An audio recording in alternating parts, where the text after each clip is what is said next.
Hello everyone, कैसे हैं आप सब। आज हम सीखने जा रहे हैं क्लास 12 का पहला चैप्टर द लास्ट लेसन।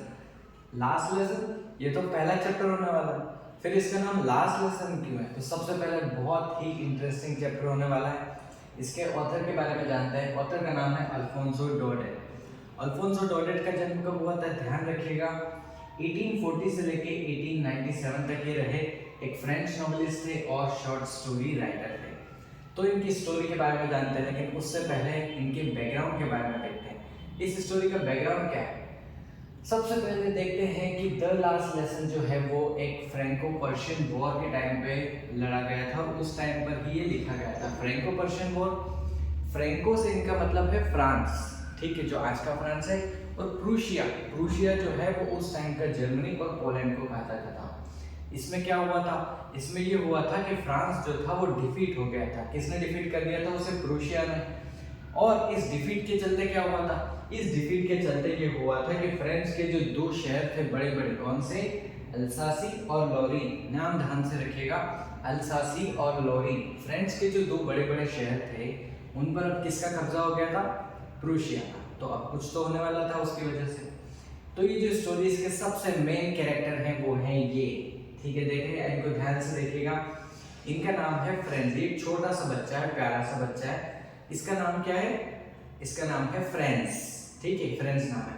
अब फ्रेंड्स के साथ होता क्या है कि ये स्कूल के लिए लेट हो चुका था। जैसे कि आप सबसे पहले हेडिंग में देख रहे हैं, फ्रेंड्स लेट फॉर स्कूल। अब ये स्कूल के लिए लेट हो चुका था। अब ये स्कूल के लिए रश करता है, रश करता है, रश करता है। अब ये इसे क्या ध्यान था, इसके जो टीचर हैं जिनका नाम मैं आगे बताने वाला हूँ, इसके टीचर जिनका नाम एम हैमल है, ठीक है, याद रखिएगा उनका नाम क्या है, एम हैमल। एम हैमल ने इन्हें एक होमवर्क दिया था। होमवर्क क्या था कि इन्हें स्कूल के लिए पार्टिसिपल याद करके आना था। अब पार्टिसिपल क्या है, पार्टिसिपल है जैसे कि हम यहाँ पे टेंसेस ग्रामर याद करते हैं ना, उसी तरह से फ्रेंच के अंदर पार्टिसिपल होते हैं। इसे पार्टिसिपल याद करके आना था। पर ये जो बच्चा था बहुत ही मस्तीखोर शैतान था। क्या आप एक्सपेक्ट कर रहे हैं कि ये होमवर्क किया होगा इसने, बिल्कुल भी नहीं। अब ये आता है सुबह सुबह फटाफट जाता है कि अब मैंने पार्टिसिपल्स तो याद किए हैं, नहीं तो पिटाई तो मेरी बिल्कुल होने वाली। अब इसके मन में एक और थॉट आया सबसे पहले, कि क्या थॉट आया कि अब पार्टिसिपल्स तो याद किए नहीं, एम हैमल सर बहुत ज़्यादा मारने वाले, तो एक काम करता हूँ कि स्कूल जाता ही नहीं, रहने देता हूँ, बंक मार लेता हूँ। बहुत अच्छा वेदर भी हो रहा है। लेकिन फिर उसने जैसे तैसे करके खुद को समझाया कि नहीं ठीक है, चलते हैं स्कूल, जो होगा वो देखा जाएगा। तो आगे बढ़ते हैं। लेकिन अब और स्टोरी में एक ट्विस्ट आया। क्या ट्विस्ट आया कि जैसे यहाँ पे जब स्कूल जा रहा था तो एक उसको उसके स्कूल में, और वो जो शहर था अल्सासी नाम का, वहाँ पर एक टाउन हॉल था। सबसे पहले आपको दिख रहा है, हर टाउन हॉल में एक नोटिस बोर्ड होता है। तो यहाँ पे एक जो फ्रांस, इसके अल्सासी जो शहर था फ्रांस का, वहाँ पे इस तरह का एक बोर्ड था। वहाँ पे बहुत सारे लोग जो थे वो न्यूज़ पढ़ रहे थे। अब इससे भी आपको क्वेश्चन आ सकता है। सबसे पहले इस ये जो बोर्ड है इसको ये कहते थे बुलेटिन बोर्ड। क्या कहते थे, बुलेटिन बोर्ड। अब इस बुलेटिन बोर्ड की स्पेशलिटी क्या थी कि जब 2 साल से जो फ्रैंको प्रूशियन वॉर लड़ रहे थे तो यहाँ पे हमेशा बैड न्यूज़ ही आ रही थी, कुछ ना कुछ बुरा। आज ये बुरी खबर, आज वो बुरी खबर, आज वो बुरी खबर। तो जो फ्रेंड्स स्कूल जा रहा था ना, तो क्या हुआ कि इसने देखा कि आज फिर बुलेटिन बोर्ड पे बहुत सारी भीड़ लगी हुई है। इसने सोचा कि यार क्या होना होगा, क्या होना होगा, कुछ ना कुछ बुरा तो आया ही होगा वहाँ पर। तभी वहां से कि जब भाग भाग के, फिर भी ये देखता नहीं है वो उसने उसको भाग भाग के स्कूल जाता है, क्योंकि स्कूल जाना बहुत ज़्यादा ज़रूरी था। अभी जैसे स्कूल जाने वाला था तो स्कूल में भी कुछ तो चेंजेस होने वाले थे, जो कि हम हेडिंग देख रहे हैं कि चेंजेस इन स्कूल। अब स्कूल में क्या चेंजेस हुआ होंगे उस न्यूज़ में, अब वो जो बुलेटिन बोर्ड है उस बुलेटिन बोर्ड में क्या न्यूज़ आई होगी, स्कूल में क्या चेंजेस हुए होंगे, इन सब से अनजान है अभी हमारा फ्रेंड्स। लेकिन कुछ सीक्वेंस तो आने वाला है, कुछ ना कुछ तो सस्पेंस भी बनने वाला है। अब देखते हैं क्या सस्पेंस बनने वाला है यहाँ पर। सबसे पहले क्या होता है कि जब ये जो फ्रेंड्स है हमारा, ये जब स्कूल जाता है तो बहुत ज़्यादा, अब हम अगर हमारे ऊपर भी ले तो हम जब स्कूल जाते हैं सुबह सुबह, स्कूल में कैसी हाँ हू हो रही होती है, कोई बच्चा इधर जा रहा है, कोई बच्चा उधर आ रहा है, कोई स्कूल की बस आ रही है, कोई प्रेयर के लिए आ रहे हैं, मतलब बहुत हल्ला होता है वहाँ पे स्कूल में सुबह सुबह। लेकिन आज जब ये फ्रेंड्स आया स्कूल में, कुछ भी हल्ला नहीं था, एकदम यहाँ पे शांति थी यूजुअली। अब यहाँ पे ये पहला ही क्वेश्चन हो सकता है आपके एग्जाम में ये वाला। अब देखिए ध्यान से, usually there was a lot of noise from the school, could be heard from the street, opening desk, lessons and teachers ruler. कि हम इतनी आवाज होती है कि हम बाहर की सड़क से भी सुन सकते हैं, लेकिन आज क्या था कि एकदम सब कुछ सुनसान था, ऐसा लग रहा था कि वो संडे की कोई मॉर्निंग हो। फ्रेंड्स को भी शक हो गया कुछ तो अलग हो रहा है, नोटिस बोर्ड पे भी बहुत भीड़ थी, आज स्कूल में भी सब सुनसान है, लेकिन कुछ तो गड़बड़ है। लेकिन फिर भी वो गया कि चलो क्लास में तो बैठते हैं। अब वो जैसे ही बैठा तो सब बच्चे उसके ऑलरेडी जो उसके फ्रेंड्स थे वो ऑलरेडी अपनी अपनी जगह पर बैठे हुए थे, लेकिन फिर भी देखते हैं कि कुछ तो हो रहा होगा। अब धमाकेदार एंट्री होती है हमारे एम हेमल सर की। सबसे पहले ये जो सर हैं, ये इनका नाम क्या है, ध्यान से सुनिएगा। इनका नाम है एम हेमल। क्या नाम है इनका? इनका नाम है एम हेमल। अब ठीक है, यहाँ पे ये फ्रेंड्स पढ़ाते हैं इनको। अब फ्रेंड्स डरा हुआ था सबसे पहले। क्यों डरा हुआ था? क्योंकि क्लास स्कूल के लिए तो ये लेट हो चुका था, स्कूल के लिए लेट हो चुका था, तो अब सर इसको मारने भी वाले थे। लेकिन अभी आया, friends was frightened and blushed. M. Hamel kindly told him to go to his place in class and was about to begin. Friend sat on his desk and still scared. अब क्या हुआ कि उसे तो यही था कि सर मारने वाला, लेकिन आज तो सर ने भी कुछ भी नहीं बोला। ये फिर से आश्चर्य में पड़ गया कि यार आज तो सर ने मारा भी नहीं अपने को, ये क्या हो गया। तो फिर से एकदम शौक, बुलेटिन बोर्ड पे भीड़ थी, स्कूल में एकदम शांत था, एम हेमल सर ने आज कुछ भी मारा नहीं, तो आज कुछ ना कुछ तो गड़बड़ होने वाली। तो फ्रेंड्स एक्सपेक्ट तो कर रहा था कि कुछ ना कुछ धमाकेदार खबर तो आने वाली है। अब वो धमाकेदार खबर क्या है, चलो अपन भी देखते हैं। सबसे पहले तो चलिए देखते हैं सबसे पहले क्या खबर आई यहाँ पे। अब जैसे ही वो इंटर हुआ तो उसने एकदम से वो शॉक हुआ, फ्रेंड्स शॉक्ड। लेकिन शॉक हुआ क्यों? उसने देखा जैसे ही वो क्लास में इंटर हुआ और अपनी डेस्क पे बैठा तो उसने एक चीज नोटिस की जो बहुत ज्यादा अजीब थी। क्या अजीब थी? उसने देखा कि उसकी क्लास की जो पीछे वाली बेंचेस होती हैं, जो यूजुअली खाली होती है, उस पर कोई भी नहीं बैठता है, लेकिन आज वहां पर बैठे हुए थे उनके शहर के बूढ़े बूढ़े लोग और जो एल्डरली लोग थे, जो थोड़े से एक्सपीरियंस थे उम्र में भी, वो लोग वहां पर आज बैठे हुए थे। ये फिर से शौक हो गया कि आज कुछ ना कुछ तो होने वाला है, ये क्या हो रहा है, आज बड़े बड़े लोग भी पीछे बैठे हैं। सबसे पहले the village people were sitting quietly on the back benches. अब ये फिर से हो गया और हर कोई शौक में था, सब कोई, हर कोई उदास लग रहा था। ये आज होने क्या वाला है, लेट से देखते हैं कि आज सब उदास है क्यों। तो इनकी उदासी का कारण अब क्या होता है कि जो हमारे एम हेमल सर थे उन्होंने क्लास के बीच में खड़े होकर अनाउंस किया।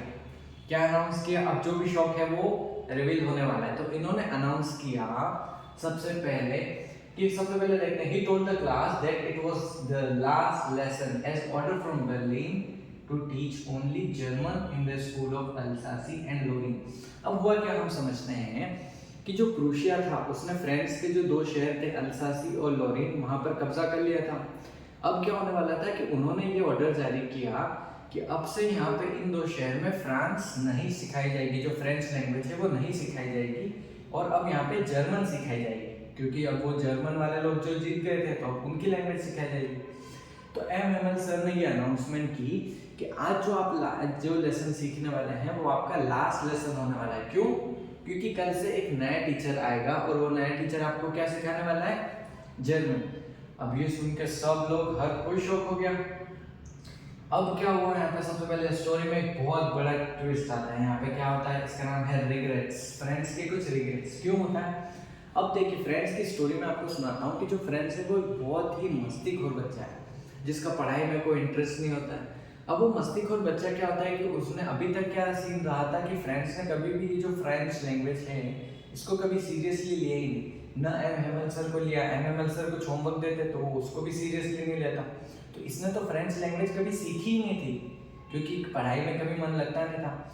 अब एम हेमल सर ने एकदम से कह दिया, मतलब ये हमेशा सोचता था कि ठीक है बाद में कर लेंगे, बाद में सीख लेंगे, बाद में सीख लेंगे, लेकिन अब एम एम एल सर ने कह दिया कि कल से तो अब सीखना है ही नहीं, कल से तो एक नई लैंग्वेज सीखना है। तो वो जो बाद वाला टाइम था वो तो आया ही नहीं। तो फ्रेंड्स के रिग्रेट्स थे ये। ऐसा लगा, यहाँ पे सबसे पहले देखते हैं कि the news hit France like a thunder clap. ऐसा लगा जैसे कि इसके ऊपर कोई बिजली गिर गई हो। He realized it was his last French lesson. Friends felt sad for not learning and for doing fun instead of studying.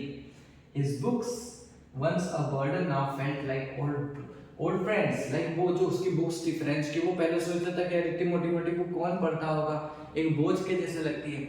लेकिन अब क्या हुआ कि अब उससे पता था कि आज ही दिन है, इन आखिरी दिन इन बुक्स के साथ, कल से तो इन बुक्स को कोई पढ़ना है नहीं ना, फेंकना पड़ जाएगी। तो ये जो बुक्स थी ये फ्रेंड्स के लिए उसके एक ओल्ड फ्रेंड के जैसे लगे कि अब ये फ्रेंड से मैं कभी भी बिल्कुल भी नहीं मिल पाऊंगा। तो ये कुछ थे फ्रेंड्स के रिग्रेट। अब यहाँ पे क्या हुआ, सबसे पहले देखते हैं, यहाँ पे हमने देखा कि फ्रेंड्स के रिग्रेट्स आपने देख लिए।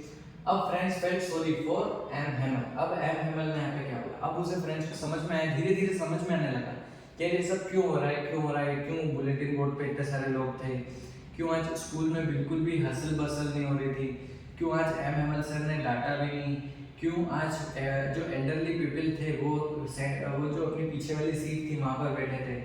That's why old men of the village were sitting in the class. अब समझ में आया फ्रेंड्स को, it was their way of thanking our master for his 40 years of faithful service. अब क्या होने वाला है कि एम हेमल सर फ्रेंड्स सिखाते हैं, लेकिन घर से तो वो सिखाने वाले हैं नहीं, तो गांव के लोग भी उनको रिस्पेक्ट देने के लिए आए थे, क्योंकि एम हेमल सर 40 साल से वहां पर पढ़ा रहे थे फ्रेंच लैंग्वेज।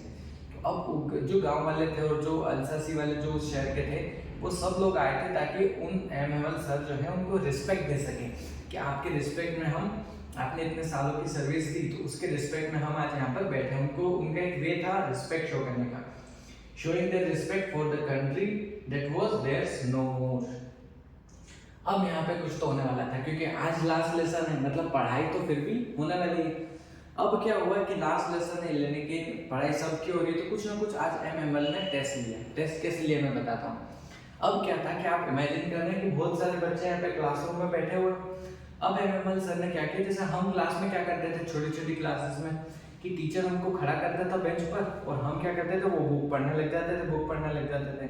मैंने पढ़ लिया, अब मेरा पास वाला दोस्त पढ़ेगा, उसका टर्न आ गया, तो इस तरह से चलने लगा। तो जैसे ही फ्रेंच का टेस्ट आया, फ्रेंच का जब टाइम आया वो बुक पढ़ने का और वो फ्रेंच पढ़ने का, तो फ्रेंच वो जो अपना फ्रांस था वो चाहता था कि वो भी आज आखिरी लेसन है, आज आखिरी दिन है, तो काश वो बस एक बार फ्रेंच को अच्छी तरह से बोल ले, बिना किसी फंबल ना करे बिल्कुल भी। तो उसके अंदर भी ऐसी इच्छा थी, लेकिन उसमें पूरे कॉन्फिडेंस से वो खड़ा हुआ। लेकिन होता क्या है कि जैसे वो उठता है ना फ्रेंच को पढ़ने के लिए, तो वो पहले दूसरे अक्षर में ही लड़खड़ा जाता है, वहीं पे रुक जाता है। अब क्लास एकदम कोई, फिलहाल तो अगर यूजुअल डे में तो सब हंसने लग जाते हैं, लेकिन आज सब कुछ चुप थे। एंड अब ये जो फ्रेंड्स था ये फिर से घबरा गया कि यार मैं तो एक वर्ड भी नहीं पढ़ पाया, अब कैसे होगा, सब चिल्लाएंगे। लेकिन एम एम एल सर ने भी कुछ भी नहीं बोला। एम एम एल सर ने भी बोला कि कोई बात नहीं फ्रेंड्स, तुम बैठ जाओ। ये फिर से शौक, इसे फिर से बुरा लगने लगा। अब एम एम एल का रिएक्शन देखते हैं, क्या एम एम एल सर का रिएक्शन किस तरह से था। M Hamel told friends that he won't scold him because he felt already bad. अब क्या हुआ कि एम हेमल सर को भी बुरा लग रहा था, फ्रेंड्स को भी बुरा लग रहा था, सभी को। तो एम हेमल सर ने बोला कि बैठ जाओ, आज एक्स्ट्रा कुछ भी डांटूंगा नहीं तुमको। He explained that everyone kept putting off learning, thinking they had plenty of time. अब ये क्या कहा इन्होंने कहा कि हर कोई, न सिर्फ फ्रेंड्स, बाकी क्लास के बच्चे भी ये सोचते थे कि यार बाद में सीख लेंगे, बाद में सीख लेंगे, बाद में सीख लेंगे। लेकिन आज का ऐसा टाइम है कि वो जो बाद वाला टाइम है वो तो आया ही नहीं, क्योंकि कल से अब फ्रेंच सीखना है नहीं, कल से जर्मन सीखना है। तो अब सभी हम सब टालने की आदत जो हमारी होती है, अब टालने का इनके पास वक्त बचा ही नहीं था। He warned that the Germans would mock them for not speaking or writing French. अब क्या होता है कि कल से तो इनका कहना है कि जर्मन्स लोग राज करेंगे आपके ऊपर। अब वो जब जर्मन्स लोग आपसे पूछेंगे कि क्या तुम तुम्हारी भाषा लिख सकते हो या नहीं लिख सकते हो, और जब तुम कहोगे कि मैं तो मेरी खुद की भाषा ही नहीं लिख सकता, तो वो तुम्हारा मजाक उड़ाने वाला है, ये लिख के ले लेना। ऐसा किसने कहा था? एम हेमल सर ने। M Hamel said that everyone include himself had something to regret. सभी को, यहाँ पे गांव वाले हो, चाहे फ्रेंड्स हो, चाहे क्लास के बच्चे हो, चाहे एम हेमल खुद हो, उन्होंने कहा कि हम सबको ये चीज रिग्रेट करनी पड़ेगी। ठीक है, आगे देखते हैं। अब ये जो है ये बहुत, ये स्लाइड को ध्यान से देखिएगा, ये जो है ये आपके एग्जाम में भी आने वाली है। अब क्या होता है कि जो एम हेमल सर हैं वो जो फ्रेंच लैंग्वेज है उसके बारे में कुछ बताते हैं। क्या बताते हैं, ध्यान से पढ़िएगा। फ्रेंच लैंग्वेज के बारे में कुछ ना कुछ बताते हैं। We will love France. देखते हैं सबसे पहले एम हेमल ने क्या बोला। M Hamel praised French language, calling it the most beautiful and the clearest and most logical. M Hamel sir French language जो है उसे कहते हैं कि ये जो लैंग्वेज है ना, ये दुनिया की सबसे ब्यूटीफुल, दुनिया की सबसे लॉजिकल लैंग्वेज है। ऐसा कौन कहता है? एम हेमल सर कहता है। He stressed the importance of preserving and never forgetting it. अब वो क्या कहते हैं कि जो अपनी भाषा है उसे आपको हमेशा प्रोटेक्ट करके ही रखना चाहिए। आपकी जो भाषा है उसे आप प्रोटेक्ट करके रखोगे तभी आप सेफ रह पाओगे। M Hamel explained that while the people are enslaved, holding to their language is like keeping the key to their prison. वो कहते हैं कि भले आप बंदी हैं, आप पे कब्जा हो चुका है ये, लेकिन जब तक आप अपनी लैंग्वेज को पकड़ के बैठे हैं ना, तब तक आप एक आपके पास एक समझ लीजिए कि जैसे आपके पास आपकी चाबी है। किसकी चाबी? आपका जो वो ताला लगा, आपको जो बंदी बना दिया उस कारागार की, उसकी प्रिजन की चाबी आपके पास। ऐसे समझिए क्या चाबी है कि अगर आपने अपनी लैंग्वेज को पकड़ के रखा है, संभाल के रखा है, तो वो एक चाबी की तरह काम करेगी। किसने कहा? एम हेमंत सर ने। ठीक है, आगे चलते हैं। और अब आ चुका है the last lesson, last slide. इसी के साथ हमारा चैप्टर फर्स्ट कंप्लीट होता है। कमेंट्स में बताइए कैसा लगा आपको एक्सप्लेनेशन, और जल्दी मिलते हैं नए चैप्टर के साथ। Thank you.